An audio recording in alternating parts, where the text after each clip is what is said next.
Seguimos aquí en este punto de partida y es un gusto volver a conversar con Marcelo Ruggier, investigador del CONICET, doctor en Historia, magíster en Historia Económica. Veníamos charlando vez pasada con Marcelo acerca de la economía del peronismo, ¿no? Cómo el peronismo toma la década del 30, hereda esa etapa que fue muy fructífera en términos de creación de empleo y le da su impronta. Y hoy vamos a charlar sobre el desarrollismo, esta etapa que viene después de la dictadura de 1955, el gobierno de Arturo Frondizi y Rogelio Frigerio, que son las grandes figuras. Por supuesto que Arturo Frondizi es la figura destacada. A partir de 1958 toman el poder un gobierno democrático con la proscripción económica, con la proscripción política, del peronismo, y le da una impronta económica a este gobierno de determinadas características. De esto vamos a charlar con Marcelo Ruggier. Marcelo, ¿cómo estás? Muy bien, todo muy bien. Bueno, es una etapa súper interesante para analizar porque las características en general difieren de lo que venía siendo la economía del peronismo, ¿no? Que tuvo una, digamos, que fue, si se quiere, en algunos aspectos una marca distintiva de mediados de siglo, ¿no? ¿Cómo la podrías describir a la etapa del desarrollismo a grandes rasgos, Marcelo? Y yo creo que ahí se dan una serie de cambios estructurales en la economía argentina que van a marcar un poco lo que continúa en los lustros siguientes, ¿no? Cada gobierno, de algún modo, deja, como vos bien decías, su impronta. El peronismo había dejado la suya, pero habían aparecido una serie de restricciones, una serie de problemas económicos a resolver. El peronismo tuvo su forma, su intento de resolver esas restricciones, y el gobierno de la revolución, de llamada Revolución Libertadora, con los consejos de Freire, etcétera, avanzó en un sentido, y finalmente vino esta experiencia democrática con algunas limitaciones, como vos bien señalabas, que intentó darle también un nuevo cariz, una nueva vuelta de tuerca, digamos, a esos cambios que necesitaba la economía argentina. Pero todo dentro del marco, en definitiva, de los grandes problemas que se habían comenzado a reflejar a partir del avance de los procesos de industrialización, ¿no?, en el país. Es decir, la apuesta desarrollista, en definitiva, es una apuesta de profundizar más la industrialización por sustitución de importaciones, aquella industrialización que venía de larga data, pero que también había impulsado el peronismo a partir de los años 40, ¿no? Entonces, Claro. ahí hay una serie de elementos de continuidad muy fuertes, y algunos elementos disruptivos. Yo diría que la gran discusión durante la experiencia desarrollista es precisamente la inversión extranjera o la ley de inversiones extranjeras. Pero si recordás cómo habíamos charlado antes respecto al peronismo, el propio peronismo también había avanzado con una ley de inversiones extranjeras en 1953, y esto tenía que ver con reconocer que había algunos problemas de capitalización, algunos problemas de estructura productiva, la necesidad de avanzar en algunas ramas o actividades más complejas. Había también una discusión muy importante que se dio durante el peronismo respecto al tema del petróleo y de las inversiones en este rubro para ir sustituyendo importaciones que pesaban fuertemente, digamos, en el uso de divisas acotadas que tenía la Argentina en ese contexto y en otros contextos también. Entonces digo, son los mismos problemas y las soluciones son parcialmente diferentes, ¿no? Estos términos muy generales, pero digamos que marcan esa continuidad respecto a la necesidad de cambio, necesidad de políticas y sobre todo necesidad de la industrialización. En este caso podemos charlar con las diferencias específicas. Claro.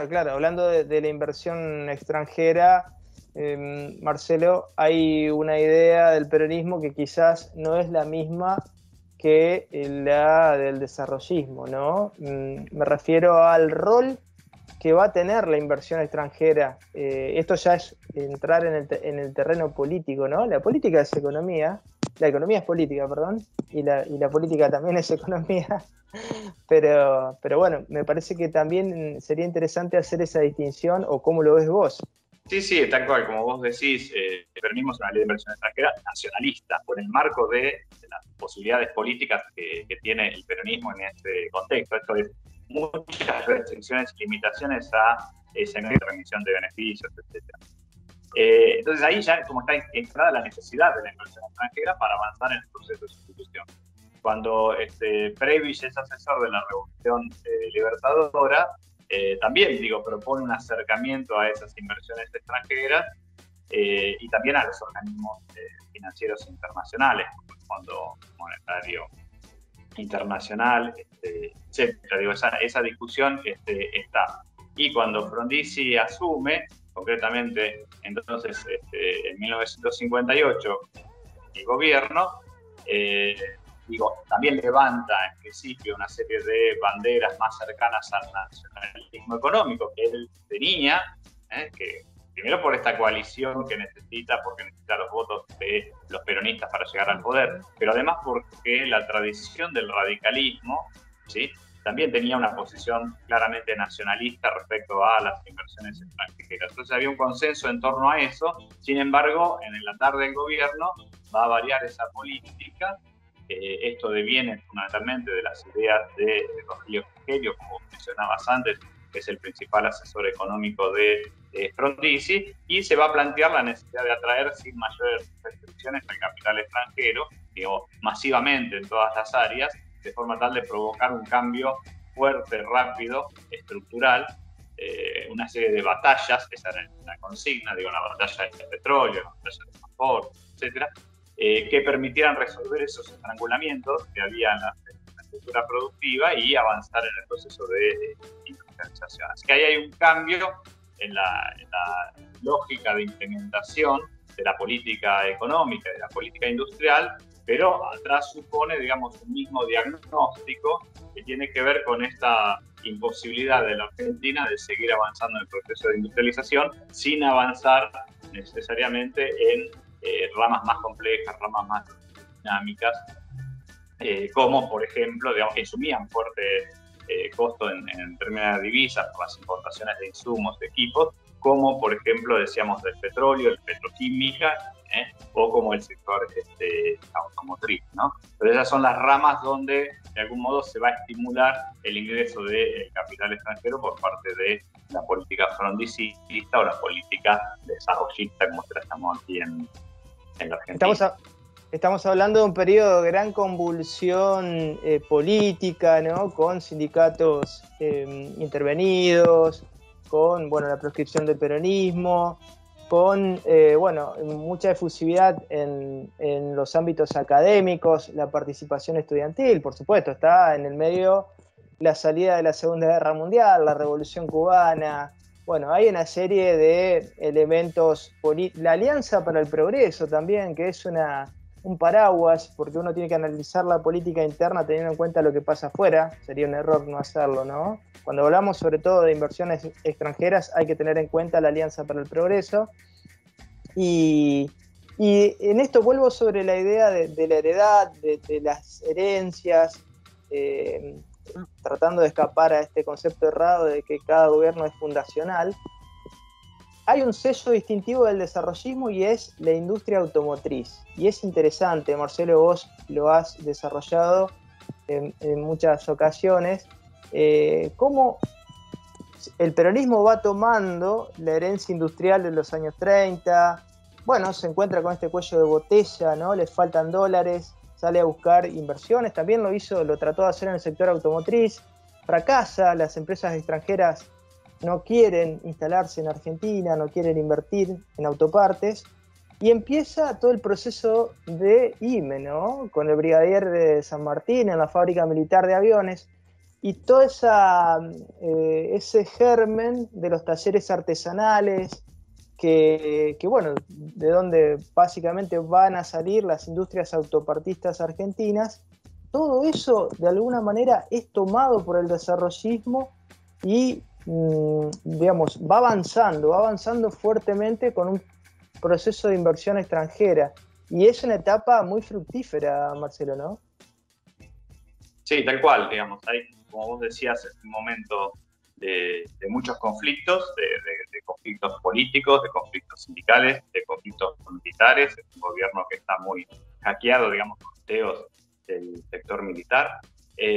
También es muy cuestionado por ese cambio respecto a lo que había planteado elecciones y estos capital extranjero, el acuerdo con el Fondo Monetario Internacional en particular.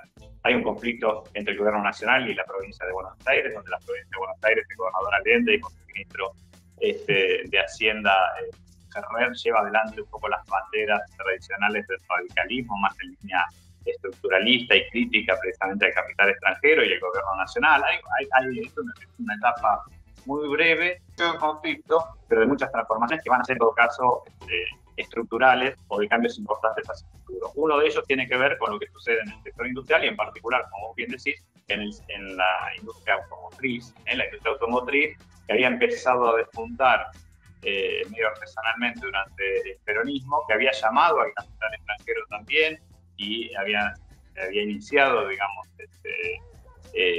con alguna alianza, con algún vínculo entre el capital estatal, digamos, y las empresas extranjeras, en particular con ICA, ¿no? En Córdoba, pero bueno, viene la revolución libertadora, que viene el golpe, y eso no prospera, algo sigue o continúa, digamos, en los años siguientes, previos al desarrollismo, pero es, como decíamos antes, este llamamiento y facilidades que se da al capital extranjero con la Ley de Inversiones Extranjeras a fines de 1958, que permite la irrupción y la entrada de una gran cantidad de empresas para el mercado local, que es un mercado que está muy insatisfecho y que tiene lugar, en principio, para el desarrollo de la producción de estas empresas norteamericanas, empresas europeas. Tenemos una gran cantidad, más de 10, 14, 15 empresas, algunas muy pequeñitas, que se aprovechan de los beneficios que la ley le da para poder importar y ensamblar inicialmente autos, cubrir esa demanda insatisfecha, pero luego hay un proceso de concentración bien significativo. De todas formas, más allá de ese proceso de concentración, quedan plantas importantes en la Argentina, por ejemplo, la fábrica de Ford, que ya venía, digamos, ensamblando o armando autos en los años anteriores, pero ahora, digamos, en Pacheco se va a instalar y va a tener una producción importante, o la planta de Fiat en Caseros. Entonces, digo, en realidad empiezan a instalarse estas plantas, empiezan a producir nuevos modelos, y esto provoca una transformación importante en el sector. Y además algún cambio que yo diría que en principio el desarrollismo no proponía como objetivo, porque proponía fuertemente la descentralización del sector industrial. La industria estaba muy concentrada en la capital, en la provincia. Este objetivo de descentralización, ese objetivo está limitado en ese contexto, porque la propia inversión extranjera, por cuestiones de infraestructura, que se desarrolla, digamos, o cercanías al mercado, de caminos, etcétera, hace que estas empresas además se instalen fundamentalmente en la zona de Gran Buenos Aires, como estaba mencionando recién, ¿no? Pero esto provoca una gran transformación. El problema acá, en todo caso, es que esa industria tiene desarrollos tecnológicos importantes y muy superiores a los que existía previamente respecto a esos talleres que vos mencionabas, pero también tiene una deficiencia de escala muy significativa respecto a las casas matrices de estas empresas extranjeras. Ahora, estas transformaciones, cambios industriales, pero de todos modos hay diferencias significativas de las plantas y de estas empresas respecto a lo que sucedía en las plantas, en las casas matrices, ¿no? Que traen la tecnología, pero el nivel de producción para este mercado es muy inferior, ¿no? Entonces los diseños de las plantas, la utilización de esa tecnología no es necesariamente la óptima, ni mucho menos, porque, digamos, es un mercado que es importante, pero es relativamente pequeño, más para una cantidad de 9, 10, 11 empresas que quedan luego de este primer proceso de depuramiento de empresas durante los años de la experiencia desarrollista e inmediatamente después. Es decir, cuando se acaban un poco esos beneficios que tenían las empresas para poder importar, y ya, digamos, hay que armar nuevos modelos, etcétera, muchas empresas de estas pequeñas desaparecen y quedan las más grandes. Pero aún así, digo, son muchas empresas para este mercado, y ese es un problema, digamos, que afecta fuertemente a la eficiencia del sector industrial. En otras palabras, hay un proceso de modernización muy significativo del sector automotriz durante la experiencia desarrollista. También sucede en otras áreas, en otras ramas, factores, incluso en el sector químico, petroquímico, etcétera. Pero, digamos, no es la optimización óptima de la tecnología. Hay un problema de escala y de eficiencia productiva que también la economía argentina va a arrastrar en los años siguientes. En el corto plazo, el gran problema es que estas empresas extranjeras insumen también una gran cantidad de divisas, ¿sí? Claro. Porque importan, por los beneficios de la ley extranjera, importan una gran cantidad de insumos, o algunas directamente, como dije antes, arman los autos de acá y no producen, digamos, o no se vinculan con proveedores locales. Digamos, en el más largo plazo va a ir sucediendo esto que vos señalabas, la emergencia de autopartistas, de algunos pequeños talleres que proveen componentes, etcétera. Pero eso es un proceso de más largo plazo. En el corto plazo es un drenaje de divisas muy importante, que genera otra vez un cuello de botella, que genera otra vez una crisis económica que se manifiesta fundamentalmente a la gobierno de Frondizi hacia 1962-63, donde tenemos otra vez una crisis del sector externo, digamos, ¿no? Dentro de la lógica de ese ciclo de growth que tenía la economía argentina. Marcelo, vuelvo al concepto que vertiste al principio de la entrevista. Hablaste de problemas, pero sin analizar la realidad profundamente. Si uno analiza aquellos problemas comparados con los que está viviendo hoy Argentina, es una Argentina al desarrollismo, casi el pleno empleo. Es una Argentina donde toda esta industria automotriz genera muchísimo trabajo, pero además una capitalización en términos de tecnología también, ¿no? Por los talleres, y que obviamente que no, quizás va a diferir de lo que sucedía en ese momento con la tecnología de las casas matrices. No sería comparable, ¿no? Pero para lo que era Argentina era un gran adelanto también, ¿no? La situación. Sí, absolutamente. De hecho, la Argentina se va a ubicar entre los principales países, dentro de los 15 primeros países de producción automotriz a nivel mundial en esos años, 72, 73. Después desaparece y nunca más ingresa dentro de ese círculo selecto de grandes productores mundiales de automóviles, ¿no? Entonces, digo, hay avances bien significativos en el marco del proceso de industrialización. Lo que se está discutiendo es en el avance de la industrialización, que supone incrementos en la productividad, supone mejores salarios y supone una sociedad mucho más inclusiva e igualitaria, digo, en términos de lo que se mira hoy. Y como vos bien decís, es una sociedad que está con pleno empleo, que está funcionando con pleno empleo. En realidad, la crisis de desempleo es una crisis muy fuerte que afecta mucho al sector industrial, y ahí aparecen las estadísticas más serias de desempleo de economía argentina, que están apenas por arriba del 5%, y luego eso desaparece y baja a niveles de desempleo, digamos, técnico de 2-3% en los años siguientes, ¿no? El otro problema, en todo caso, desde la perspectiva de los actores y de las políticas públicas, es que esa inversión extranjera que tiene lugar, masiva, que tiene lugar durante la experiencia desarrollista, desplaza en gran medida a empresas locales. ¿no? Sí.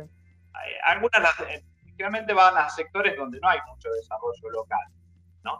Pero, digamos, en otros directamente las desplazan y se ubican en la cúspide la élite industrial argentina. Y por lo tanto empieza a haber una discusión importante en esos años que va a reportar en los lustros siguientes y, digamos, además animada por el clima político de exclusión del peronismo, que tiene que ver qué sucede con la burguesía nacional, cuál es el actor que está atrás para acompañar una política de desarrollo nacional. Son las empresas extranjeras las que están allí a la cabeza, digamos, es difícil luego presionarlas de algún modo para determinadas metas o objetivos de política económica, sobre todo cuando se arma una discusión respecto a la necesidad de avanzar en las exportaciones industriales, ¿no? Es decir, que estas empresas también exporten productos industriales para resolver desde ese lado los problemas de estrangulamiento, los problemas de insuficiencia de divisas que aquejan a la economía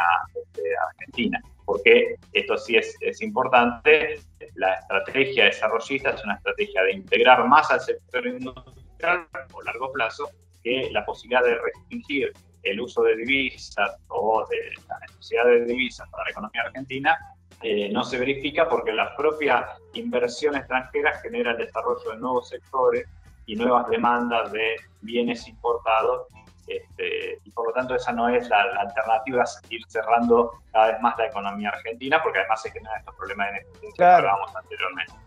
En algún momento empieza a discutirse la necesidad de que estas empresas que han ganado en eficiencia productiva puedan salir al mercado.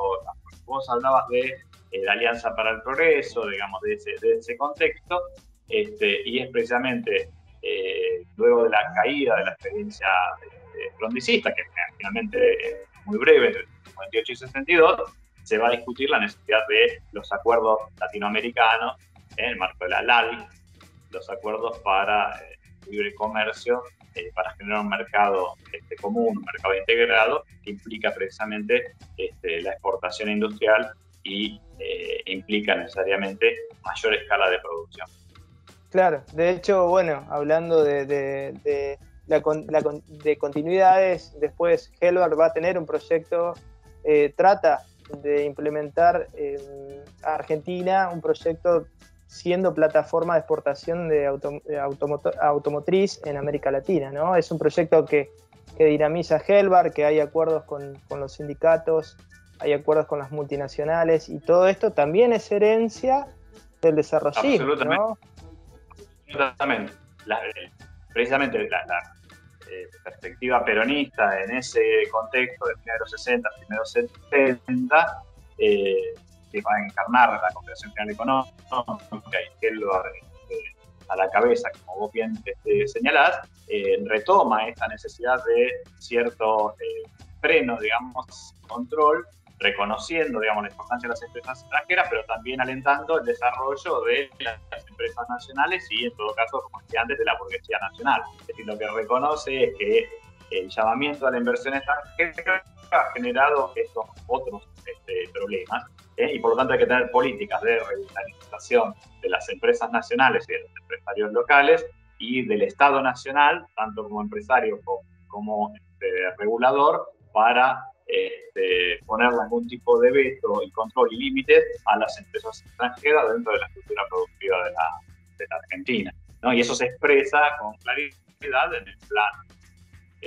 trienal y en las políticas que lleva adelante Helvar para estimular las exportaciones industriales, que prácticamente obliga a las empresas automotrices a vender en el exterior. Porque claro, la lógica del desarrollismo, tal como se verifica aquí en la Argentina a fines de los años 50, también se da en otros países de América Latina, particularmente en Brasil, notable, o en el caso de México, en el caso de Perú. Entonces, digo, a veces uno tiene que discutir hasta dónde es una política local la transacción de capitales extranjeras, sino es el desborde de las empresas extranjeras que buscan, digamos, estos nuevos mercados y se instalan en estas plazas. Y lo cierto es que así que como se instalan en la Argentina una gran cantidad de empresas automotrices o empresas químicas y petroquímicas, también se instalan en otros países de América Latina. Por lo tanto, digo, la posibilidad de que Argentina le venda a Brasil o que Brasil le venda a Argentina desde estos sectores está muy limitada, porque la definición de la política estratégica comercial está definida fundamentalmente por las empresas extranjeras y no por los gobiernos, ¿no? Eso es un poco lo que modo intenta torcer Helbar con todo el poder y el apoyo político que tiene el peronismo, al menos en 1973-74. Claro, esa es la gran tensión, Marcelo, ¿no? Definir quién va a controlar el proceso, si la inversión extranjera, si las multinacionales extranjeras o el capital nacional. Es una de las grandes tensiones económicas de la época, una época de pleno empleo, una época realmente, si uno lo mira desde el hoy, espectacular, Marcelo, ¿no? Con un nivel cultural de nuestra academia, bueno, el desarrollo en muchísimos aspectos de la Argentina, ¿no? Alguien dijo que 64-74 es el segundo periodo de mayor productividad per cápita en la historia nacional. Corregime si es errado o no el dato, ¿no? La edad de oro de la economía argentina, cuando uno analiza múltiples variables, entre ellos, digamos, la productividad, los avances en la industrialización, etcétera, ¿no? Y esto es en parte producto de las inversiones impulsadas durante la experiencia desarrollista, que generaron mucha polémica, como decíamos antes, en ese contexto. Hay un gran debate, pero que animan luego también un debate muy sofisticado respecto a las posibilidades de la economía argentina y las estrategias de industrialización y desarrollo de la economía argentina, que en ese contexto, digamos, se planteaban decir, bueno, en realidad hay que retocar acá, tocar una política sectorial por allá, avanzar en este nivel, infraestructura, etcétera, para alcanzar el nivel de los países desarrollados, ¿no? Entonces, digo, esa era la discusión. Esto marca de algún modo cuán lejos estamos hoy de llevar adelante esa discusión, digo, ¿no? De cómo estar cerca de los países desarrollados. No parece ser el punto de debate actual. Digo, esto de discutirle palmo a palmo a los países que están a tope, hasta el propio Fangio lo plantea, ¿no? Llevando el Torino a Alemania a competir con los automóviles más desarrollados del mundo, más modernos del mundo, y el Torino, que es nacional íntegramente, sus autopartes, su construcción, su diseño, compite palmo a palmo. Ahí estaba Argentina, ¿no? Pero lo marca con mucha más contundencia a nivel más estructural o macro, los avances de las exportaciones industriales en esos años, digo, ¿no? Cuando uno se ubica hacia 1962-63, el total de las exportaciones de la Argentina, solo el 3% son exportaciones industriales, el resto son básicamente agroindustriales y agrarias tradicionales. Hacia fines de la década vamos a estar cerca del 20% del total de las exportaciones son industriales de la Argentina, con lo cual, digamos, está marcando el nivel de competitividad de la industria argentina derivada de las inversiones realizadas durante la experiencia desarrollista y en los años siguientes, y de lo adecuado en todo caso de las políticas de estímulo del sector industrial, de las políticas cambiarias, de las políticas financieras que estimulaban a varios sectores. Pero, por ejemplo, sectores como la exportación de maquinaria agrícola ultra competitiva de la Argentina al resto de países latinoamericanos, a países africanos, etcétera.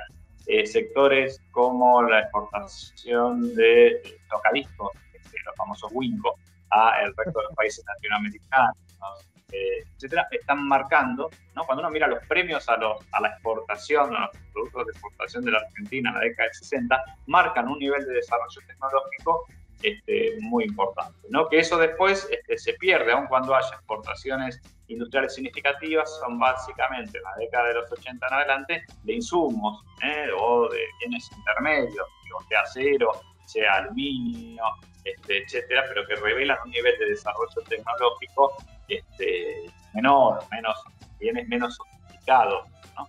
Eso tiene inicio en términos de su expansión a la salida de la experiencia desarrollista, que digo, los gobiernos siguientes son desarrollistas con otro tinte político, digamos, o una dictadura, pero digo, en la concepción más global económica también deben ser caracterizados como gobiernos desarrollistas. Marcelo, la verdad muy interesante tus reflexiones, muy interesantes Si podés, en 1 o 2 minutos, sintetizar es difícil sintetizar, ¿no?, después de todo este desarrollo, pero si uno mira el desarrollismo desde esta actualidad que estamos viviendo, ¿qué nos debería enseñar esa etapa sintéticamente? Bueno, creo que hay el desarrollismo, la experiencia frontista Frigerio tiene un objetivo claro, tiene un plan, tiene un diseño. Le cuesta construir consensos en ese contexto por la dinámica política institucional de la Argentina, pero digo, tiene un objetivo rector, que es profundizar la industrialización para resolver los problemas del sector externo, que son los problemas que aquejan a la economía argentina en este contexto.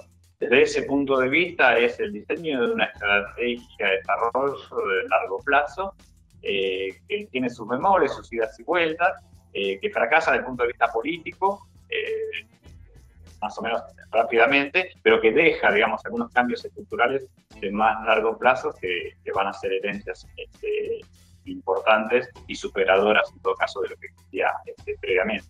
Respecto entonces a la actualidad, tendría de marcar otra vez la necesidad de definir estrategias de largo plazo, donde el papel de la industrialización, de los incrementos de la productividad, son claves para generar condiciones mejores para el conjunto de la población y estar más cerca de ese objetivo anhelado, que es el objetivo de desarrollo.